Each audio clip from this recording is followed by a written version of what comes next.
Slowly but surely, I built myself back up to where I'm able, I'm strong, I'm ready. I'm still probably about 12 pounds down. I'm gonna get that right. I'm gonna fill these overalls up like no other. But it has been a tremendous journey, and I'm truly thankful that God is so good.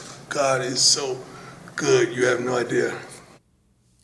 Welcome, everybody, to the Sports Culture, all things sports. It's Jay Bamfo, and we got to talk about Coach Prime Deion Sanders. But before we get into that, like, comment, share, subscribe, and thanks for your support. So, Deion Sanders had a major announcement today to update the public on his current health. Now, a lot of people thought he was going to announce his resignation as Colorado football head coach due to his health status. That was, however, not the case at all. Instead, along with his medical staff, he disclosed that he was diagnosed with an aggressive form of bladder cancer.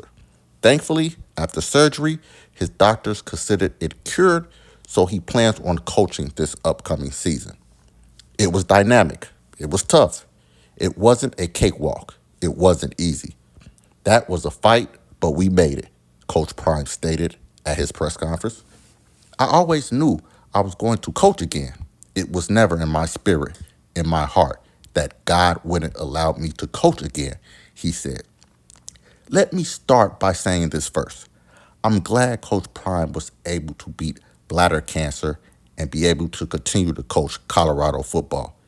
His presence, aura, and ability to lead men has turned a Colorado football program that was down in a dumpster to a respectable team that could compete on the national stage.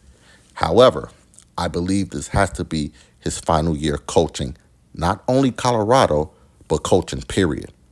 Along with his cancer diagnosis, Coach Prime has had to deal with a history of blood clots and had to have 2 toes amputated due to related complications.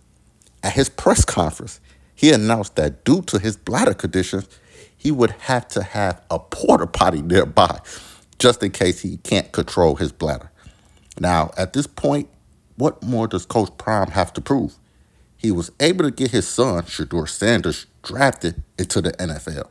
He coached a Heisman Trophy winner in Travis Hunter. And lastly, like I previously stated, he put Colorado football back on the map. Unfortunately, this year's football team is predicted to finish 10th in its conference, the Big 12. They were able to recruit a 5-star quarterback in Julian Lewis, but besides that, the team is average at best. Coach Prime has done it all. Hall of Famer, Super Bowl champion, great coach, and mentor. This has to be his last season coaching. His body has been through the ringer and back, and it's time to call it quits. Now, with that being said, like, comment, share, subscribe, and I'll see you next time.